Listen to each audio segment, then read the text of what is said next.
Bago tayo magsimula, huwag kalimutang mag-like at share. Kung nagustuhan ninyo, mag-comment sa ibaba.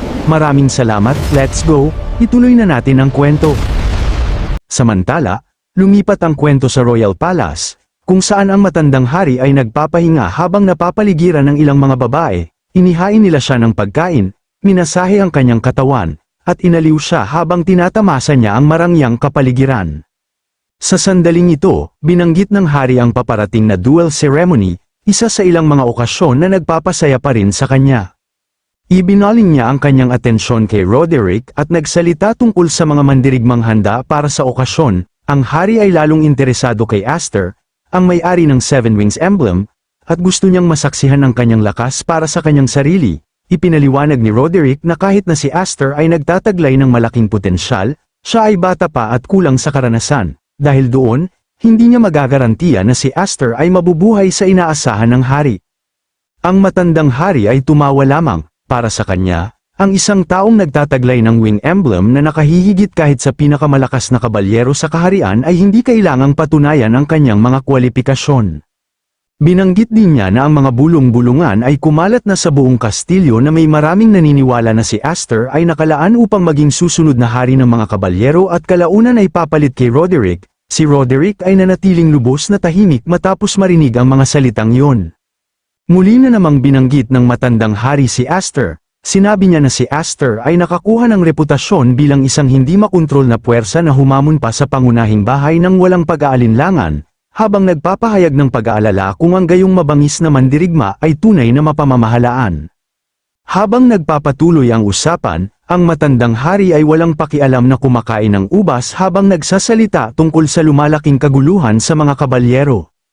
Ang anti-Elmheim na sentimiento ay tumataas kamakailan, at kahit siya ay nakarinig na tungkol dito, binalaan niya na kung ang hindi nasisiyahang mga kabalyero ay magkaisa sa Seven Wings at magsimula ng isang paghihimagsik, ito ay magiging isang sakuna. Pinayuhan niya si Roderick na harapin ang sitwasyon bago pa man ang kanyang sariling pinagkakatiwalaang mandirigma ay lumaban sa kanya. Pagkatapos ng lahat, kung ang pamilyang Elmheim ay mabuwag, ang sariling posisyon ng hari ay masisira rin. Magalang na tinanggap ni Roderick ang payo at tiniyak sa hari na mananatili siyang maingat sa parehong mga kabayo at aso. Sa sandaling yun, isang blonde-haired na kabalyero ang humakbang pasulong. Naniniwala siyang ang mga kabalyero ay nabighani lamang sa paglitaw ng Seven Wings at ang pananabik ay pansamantala lamang. Kumbinsido siyang sa paglipas ng panahon, makikilala ng lahat si Patrick A. Elmheim bilang ang tunay na karapat-dapat na manguna sa mga kabalyero. Pagkatapos ay tiniyak niya sa hari na ang mga ordinaryong bagay ay hahawakan nila at hinimok ang kanyang kamahalan na magpatuloy sa pamumuhay ng komportable ng walang pag-aalala. Ang matandang hari ay natuwa sa kumpiyansa ni Patrick at pinuri siya bilang kanyang tapat na espada. Pagkatapos ay tahimik na ipinaalam ni Patrick kay Roderick na may kaguluhang sumiklab sa Knight Academy. Inihayag din niya na ang kanyang ina ay nagnanais na hiramin ang lakas ni Roderick.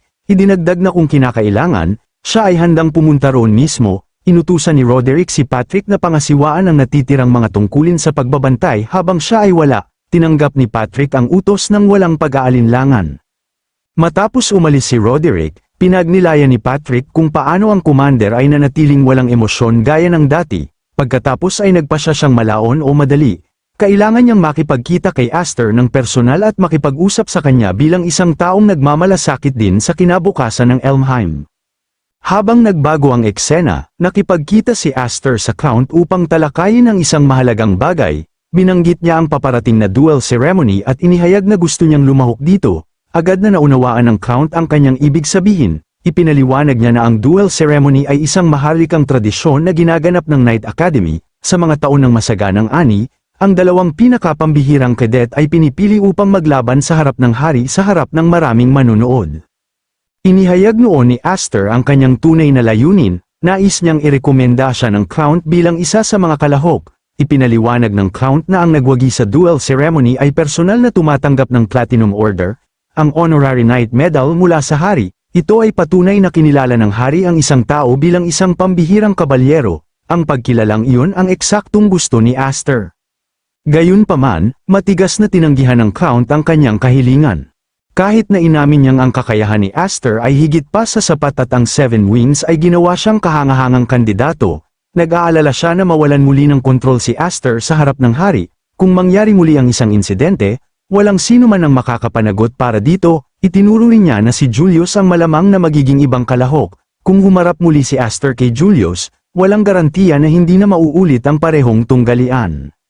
Si Aster ay nanatiling lubos na tahimik, pagkatapos ay pinayuhan siya ng Count na huwag mag-obses sa duel ceremony.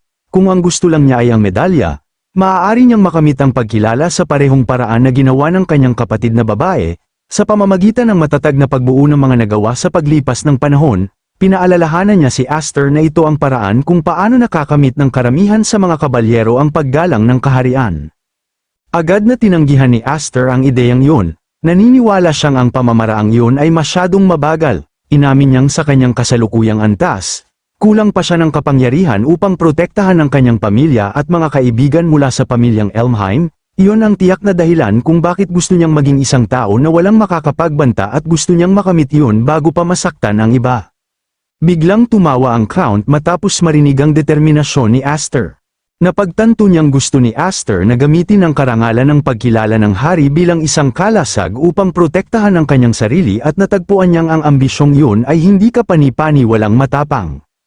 Inihayag noon ni Aster ang isa pang dahilan sa likod ng kanyang desisyon, ipinaliwanag niyang ito lamang ang pagkakataon na magkakaroon siya upang humarap kay Julius sa isang one-on-one na tunggalian. Kapag nagtapos na si Julius, ang pagkakataong yun ay mawawala ng tuluyan. Nais niyang talunin ang isang miyembro ng pamilyang Elmheim sa harap ng hari at ng napakaraming manunood.